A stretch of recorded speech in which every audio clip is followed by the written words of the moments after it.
Earlier in the show, I mentioned when I went through the brackets with my daughter. It's her first time she's ever gone through brackets. She just chose numbers and letters. And for instance, she took Clemson a couple of rounds because she liked the paw. But all of a sudden, she starts focusing on Duke, which for a Michigan guy was crushing me. So I had no idea why she kept saying Duke until I finally turned to her. I said, why? And she says, because of Secret Life of Pets.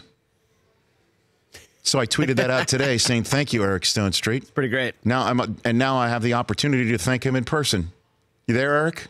Eric Stonestreet? You there? Hey, Rich. How are you, Eric? Good, man. I couldn't be in a more peaceful, serene place right now. I'm in Napa, and it's raining, and I'm in the woods, and I feel like one with myself, finally. And so I hate to pierce that bubble, if you will, by saying, as a Michigan man, the fact that my daughter's chosen Duke because of your portrayal of this this beautiful animal, it cuts deep, Eric. It cuts deep, deep. Yeah, but, I mean, you know, it could have been Ohio State or Michigan State. True. He could have been named Buckeye. That is true. Yeah, I could have been Buckeye or Penn State, Nittany Lion. You don't want any of that. At least Duke is just threatening to all of us across the great nation. It'd be like you know, if I had a daughter and there was a Jayhawk character and she picked Jayhawk, you know, that would hurt far worse for me. So Duke is still even for Kansas State, even in Manhattan, Kansas. You have a problem with Duke? I don't have a problem with Duke. No, I mean I'm jealous of Duke, like I am with any great institution that keeps winning and winning championships and has great basketball history. But you know, Kansas State has great basketball history. People forget that, but we do have great basketball history. But you know, the rivalry between KU and K-State is one of, you know, it's envy. Like, Lawrence, Kansas is nothing special. It's not like people are going to Lawrence, Kansas to play basketball. They're going there because of the institution and the history of the program. Yeah. We feel we can achieve that in Manhattan, Kansas at some point. Well, you'll be happy to know, because my daughter also likes cats on occasion. She chose Kansas State to advance past Creighton in the first round. Yes, I don't even know what what is Creighton? Creighton what? What are they? Are they the Bulldogs? That would be the Blue Jays. Yeah, she's not into birds as much. Creighton Barrel, Rich. Yeah, Creighton Barrel. No, Creighton Barrel. Yes. Very good, Mike. Chris, very, very good. Creighton Barrel. That's hilarious. Well, tell your daughter that make no mistake, cats eat birds. Very good. Hey, I would be remiss if I did not let you have a little bit of the floor here on Jordy Nelson getting cut, a big-time Kansas State football player. I believe he still has all the records. And then the Chiefs, what do you think they're up to, Eric? Well, you know, I don't think the Chiefs will make a play on Jordy. I would love Jordy to come to Kansas City. Obviously, we would be lucky to have him, but I also want what's best for Jordy, except going to the Raiders. I can't believe he would go to the Raiders. I don't want Jordy Nelson going to the Raiders. He's not a Raiders guy. I would rather him go to the Patriots than the Raiders. That's the team. That's the first. Great. That's the first one that he's visiting. He's also seeing Seattle and Saints. And the Saints. Which one would you? I'd be happy for him. I'd be happy for him. I'd be happy for him with Drew Brees too. I'd be happy for him if he went to the Patriots.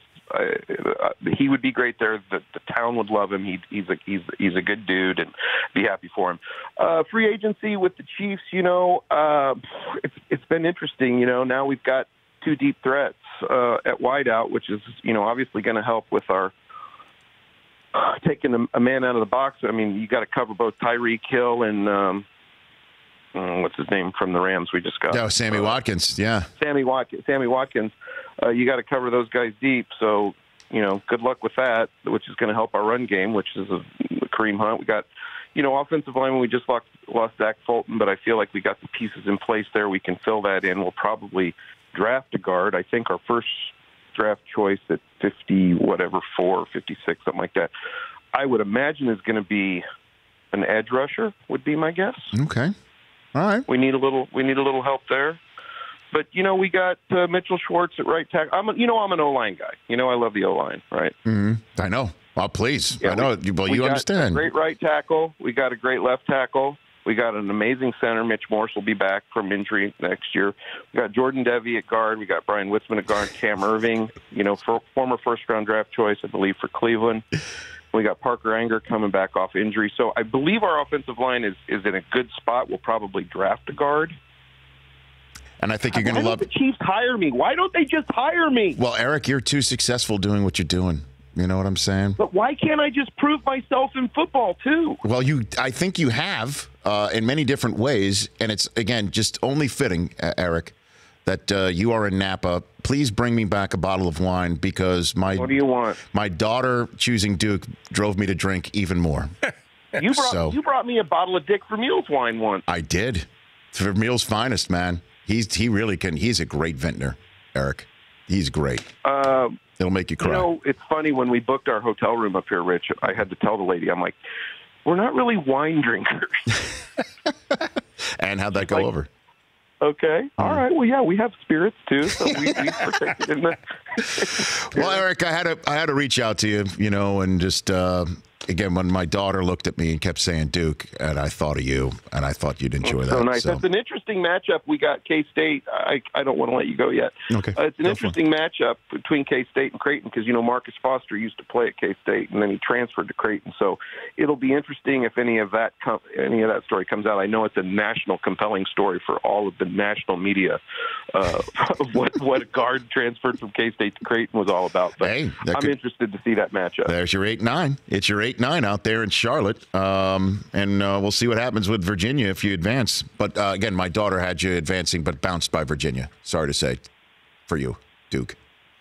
All right. Well, we have Cincinnati in that bracket too, don't we? Yeah, you do at the 2, and Arizona at 4, and Kentucky at 5. It's really loaded.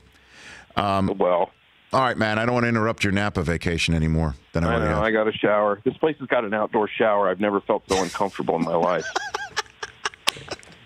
Hang in there. It's really covered, but it's like also I'm still outside, and no one deserves that. All right, brother. Take care. Enjoy yourself. Bye. All right. There's Eric Stonestreet. The Rich Eisen Show, weekdays at noon Eastern on Audience.